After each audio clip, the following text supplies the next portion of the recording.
भागते रहो अपने लक्ष्य के पीछे, क्योंकि आज नहीं तो करेंगे लोग गौर कभी। लगे रहो बस रुकना मत, आएगा तुम्हारा दौर कभी। जी हाँ, यही एक विश्वास लेकर राजधानी लखनऊ में स्थित ओमनी केयर हेल्थ हाउस के डॉक्टर R.K. ठुकराल जी ने अपनी जिंदगी का सफर तय किया और इसी विश्वास को बच्चों की जिंदगी में उतारने के लिए एक कार्यक्रम का आयोजन किया, जिसमें CPMT में उत्तीर्ण 2 छात्राओं शिवांगी शर्मा व कुमारी मुस्कान को 51 हजार रुपए की नगद राशि देकर सम्मानित किया गया। आज के समय में जो डॉक्टर मरीजों से पैसे लेते हुए देखे जाते हैं, वहीं डॉक्टर ठुकराल ने अनेक सामाजिक कार्य एवं सहयोग करते हुए लेने वालों की गिनती में नहीं, बल्कि हमेशा देने वालों की गिनती में नजर आए। डॉक्टर ठुकराल आज वो नाम है जिन्हें आज इस भीड़ भरी दुनिया में उनके पेशेंट एक डॉक्टर की तरह नहीं, बल्कि एक मसीहा के रूप में देखते हैं। इनकी मेहनत इतनी खामोशी भरी थी कि कामयाबी ने शोर मचा दिया। वहीं इनकी जीवन संगनी डॉक्टर प्रतिभा ठुकराल ने एक परछाई की तरह इनका साथ दिया। डॉक्टर प्रतिभा ठुकराल, जिन्होंने इस कार्यक्रम की रूपरेखा तैयार की, वो अक्सर सामाजिक कार्यों में बढ़ चढ़कर हिस्सा लेती हैं। गरीब व असहाय बच्चों की चिकित्सा व शिक्षा में हमेशा आगे खड़ी रहती हैं। इस कार्यक्रम में आए अतिथि के रूप में doctor MLB Bhatt VC KGMU, guest of honour के रूप में SGPGI MS व RMLS के director doctor AK Tripathi, IPS SP Singh व राजेश्वरी देवी चैरिटेबल ट्रस्ट के अध्यक्ष श्री राम कुमार गुप्ता को डॉक्टर प्रतिभा ठुकराल ने स्मृति चिन्ह देकर उनका स्वागत सम्मान किया। साथ ही कार्यक्रम को 4 चांद लगाते हुए लखनऊ के जाने माने डॉक्टरों ने उपस्थिति दर्ज कराई, जिनमें मुख्य रूप से doctor Manmeet Singh, doctor Vikram Ahuja, professor OP Gupta, doctor PK Khatri व अन्य चिकित्सक मौजूद रहे। कार्यक्रम को आगे बढ़ाते हुए डॉक्टर प्रतिभा ठुकराल ने अपने बहुमूल्य वचनों के द्वारा बच्चों को सोना बनने की सीख दी और कहा, भले ही सोना कीचड़ में गिर जाए पर इसकी कीमत कम नहीं होगी। समारोह में आए अतिथि ML Bhatt ji, doctor AK Tripathi व IPS SP सिंह ने बच्चों को भविष्य में काम आने वाली सीख देते हुए कहा कि पतझड़ हुए बिना पेड़ पर नए पत्ते नहीं आते। ठीक उसी तरह परेशानी और कठिनाई सहे बिना इंसान के अच्छे दिन नहीं आते। इसी दिशा में पत्रकारों से बात करते हुए डॉक्टर ठुकराल ने एक चिकित्सा जगत को अपनाने व उससे जुड़े अथक परिश्रम और वर्तमान में अपने लखनऊ क्षेत्र से लोकसभा चुनाव में उतरने के प्रति अपनी व्यक्तिगत राजनीतिक अभिरुचियों के कारणों का भी उल्लेख किया। साथ में प्रस्तुत है उस दिन उनके पत्रकारों एवं समारोह में भाग लेने वाले अन्य व्यक्तियों से बातचीत के कुछ अनौपचारिक अंश। जब कुछ लोगों ने उनसे पूछा कि इन छात्रों को सम्मानित करने का विचार आपके मन में कैसे आया, तो उन्होंने कहा, मुझे याद है कि जिस कॉलोनी में रहकर हम लोगों ने CPMT की परीक्षा पास की और MBBS के लिए चयनित हुए, पहले मेरा सिलेक्शन बनारस हिंदू विश्वविद्यालय में हुआ और मैं 3रे स्थान पर था। उस समय शायद जिसकी फीस 600 रुपए मात्र थी। मेरे पिताजी को पुलिस टेलीकम्युनिकेशन डिपार्टमेंट में थे। मैंने उनसे फीस के लिए कहा तो उन्होंने कहा कि अभी KGMC का परिणाम आना बाकी है, अगर यहाँ की फीस दे दी तो वहाँ की फीस कैसे भरेंगे। यह सुनकर मुझे बहुत दुख हुआ और मैंने अपनी जीजा जी से 600 रुपए लिए और BHU ज्वाइन किया। 1.5 माह बाद KGMC का परिणाम आया तो मैंने KGMC ज्वाइन कर लिया। CPMT मेधावी छात्रों को सम्मानित करने का विचार आने का कारण यही था। इसकी शुरुआत मैंने अपनी कॉलोनी के छात्रों से ही की। आज मेरे पिता इस दुनिया में नहीं हैं।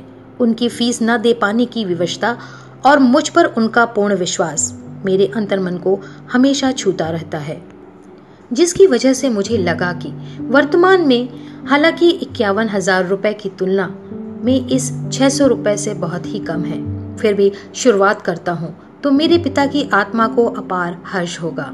यहाँ पर कई लोगों ने कहा कि डॉक्टर धन लेते हैं, देते नहीं। इसके उत्तर में उनके विचार थे, मुझे लगता है कि कोई भी डॉक्टर धन कमाने के उद्देश्य से काम नहीं करता। ये तो केवल बाय प्रोडक्ट मात्र है, जिसको शायद जीवन भर डॉक्टर एंजॉय भी नहीं कर सकता। उसका हर समय रोगियों के साथ ही बीतता है। इसको यदि इस तरह से कहें कि कोई छात्र यदि किसी प्राइवेट कॉलेज में अध्ययन कर रहा है और चिकित्सक बनने की तैयारी में है, तो मैं आप बहुत सरल भाषा में जान लें कि डॉक्टर अपने ऊपर लगे हुए धन को केवल व्यापारिक आंकलन में, केवल धन की परिभाषा में ही अपने आप को सीमित कर ले, तो पूरे जीवन भर अपने ऊपर लगे धन, परिश्रम और समय की बात नहीं कर रहा हूँ, उसके ब्याज के ब्याज का ब्याज भी नहीं कमा सकता। सरकारी मेडिकल कॉलेज में एडमिशन पाना अब लगभग बहुत ही मुश्किल है। मैं कई ऐसे डॉक्टरों को जानता हूं जो अपने अथक परिश्रम के बावजूद भी CPMT पास नहीं कर पाए।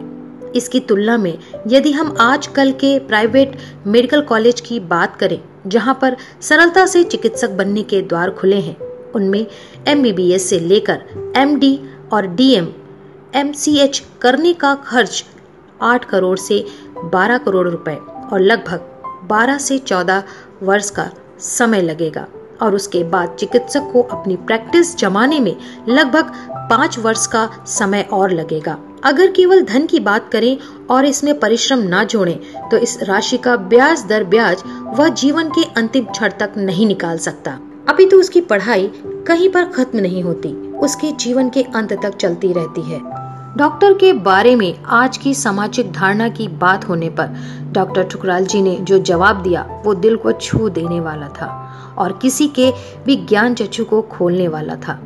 मुझे नहीं लगता कि चिकित्सक होने से बढ़कर कोई अन्य पेशा हो सकता है, भले उसमें आज व्यवसायिक रूप ले लिया हो, पर आज भी चिकित्सक चिकित्सा जगत के व्यवसाय के लाभार्थियों में सबसे आखिरी श्रेणी में आता है। सबसे पहले नंबर 1 पर स्वास्थ्य की नीतियां बनाने वाले लोग, उसके बाद मेडिकल व्यवसाय से जुड़े लोग और फार्मास्यूटिकल कंपनियां, और उसके बाद कॉरपोरेट हॉस्पिटल को चलाने वाले बड़े व्यवसायी, उसके बाद दवा क्षेत्र से लोकल व्यवसायी और सबसे अंत में चिकित्सक, जो अपने 12 से 15 साल देने के पश्चात इस पायदान की वह सीढ़ी है जिस पर यह विश्व के अरबों खरबों का साम्राज्य टिका है, उसी आप लाभान्वित होना कह सकते हैं, क्योंकि सारा दोष उसी के मस्तक पर आता है। एक बस दुर्घटना में यदि ड्राइवर की गलती की वजह से या किसी अन्य दुर्घटना में किसी की वजह से चाहे कितनों की भी जान चली जाए, उसे कुछ जुर्माना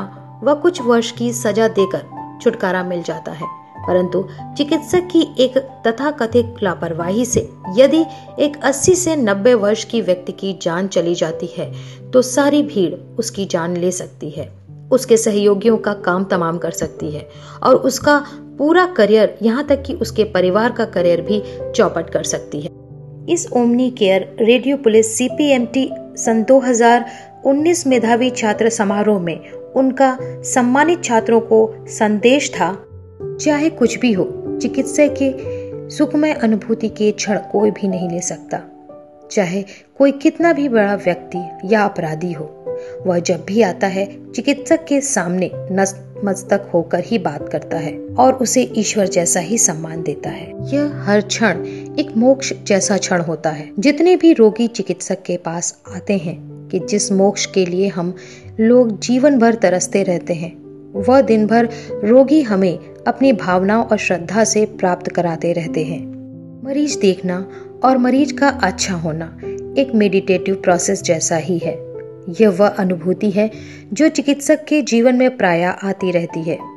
मुझे ऐसा प्रतीत होता है, परिश्रम चाहे कितना भी हो, लेकिन शायद यह अनुभूति हमें हर क्षण काम करने का सामर्थ्य दिए रहती है। ये लगभग 19 केंद्र रहे हैं जहां पर मैं जाता रहा हूं, और शायद पिछले 25-30 वर्षों में मैंने कोई भी सेंटर को एक भी दिन की अनुपस्थिति दी हो। मुझे याद है, जिस दिन मेरे पिताजी की मृत्यु हुई, उस दिन मैं हरदोई की क्लिनिक में था और लगभग 1 बजे मुझे यह समाचार मिला। बाहर लगभग 30 से 40 रोगी मौजूद थे जिनको इस स्थिति के बारे में पता चल गया था कि मैं माह में केवल 1 बार ही जाता था। बाहर के रोगियों ने प्रार्थना करके पैर छूकर मुझे वहां से निकलने नहीं दिया। वहां से मेरे भाई का फोन आ रहा था कि सूर्यास्त से पहले वहां पहुंचना है। मैं उस घड़ी को याद करके अब तक भी सोचता हूँ, क्योंकि मुझे कुछ रोगियों ने यह तक कहा कि पिताजी तो अब लौट कर नहीं आएंगे, हमें तो आप देखकर ही जाएं। शायद इससे उनकी आत्मा को और भी शांति मिलेगी। इस विषम परिस्थिति में भी इस शब्द ने मुझे रुला तो दिया, पर मैं निरुत्तर था।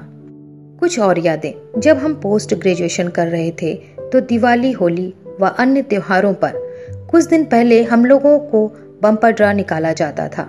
जिसका बम्पर ड्रा निकलता था मतलब था कि दिवाली के दिन ड्यूटी किसकी लगेगी। इन दो बातों को इसलिए कह रहा हूँ कि शायद हम चिकित्सक बनते ही, जैसा आज आपने भाषण में कुछ लोगों ने कहा कि डॉक्टर धन के पीछे ना भागे। मेरा इतना कहना है कि शुरू से जो भी छात्र चिकित्सक जगत में प्रवेश करते हैं, आज उन मेधावी छात्रों को मैं ये संदेश देना चाहता हूँ कि वह मन में बांध लें कि चिकित्सा क्षेत्र एक ऐसा संसाधन है जो इस जीवन काल में हमें मोक्ष प्राप्ति जैसे इतने क्षण दे सकता है जो देवता बरसों बरस की तपस्या के बाद भी एक बार नहीं पाते होंगे। उनके माता पिता से मेरा कहना है कि अपने बच्चे को आज से ही यह भाव उनके मन में डाल दे कि उनका अथक परिश्रम उनकी समाज के प्रति सेवा के लिए ही है। वह समाज की सेवा के लिए ही बने हैं, न कि धन कमाने के लिए। बहुत सरल उपायों से भी कमाया जा सकता है। ये आपके बच्चों पर ईश्वर की विशेष अनुकंपा है जो इस संसार में किसी और को उपलब्ध नहीं हो सकती।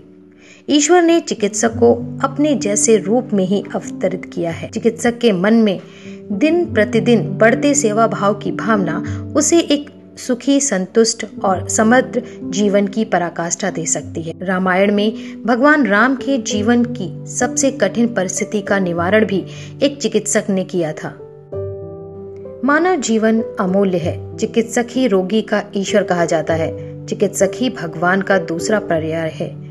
एक पत्रकार ने जब उनसे पूछा कि अभी हाल में ही आपने लोकसभा चुनाव लड़ने के लिए टिकट क्यों लिया, तो उनका छोटा सा उत्तर था कि सेवा को जन जन तक पहुंचाने के लिए। अगर इसे यूं कहें तो चिकित्सा को जन जन तक पहुंचाने के लिए राजनीति से बड़ा कोई मंच नहीं है। हमारे देश में कोई भी व्यक्ति राजनीति से अलग नहीं है। राजनीति का अर्थ राज्य के लिए बनाए जाने वाली नीतियां या उनको बनाने वाला व्यक्ति। एक प्रकार से हमारे जीवन की सारी मूलभूत आवश्यकताएं राजनीति से ही निर्धारित हैं।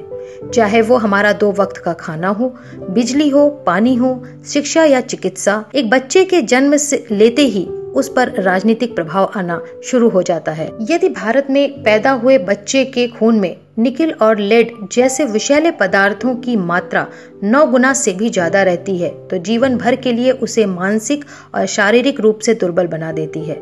तो यह राजनीति का एक परिवार और उसके बच्चे का प्रथम प्रभाव है। भारत में आजादी के लगभग 70 वर्ष बाद भी 40% लोगों को सुबह का भोजन और रात का भोजन मिल पाएगा कि नहीं, इसका इंतजार रहता है। हो सकता कि मेरा इस दिशा में सोचने का कारण ही प्रकृति का कोई आदेश या ईश्वर का कोई निर्देश मेरे मन में आया होगा, जो शायद मेरा राजनीति की तरफ झुकाव आने का मुख्य कारण बना होगा।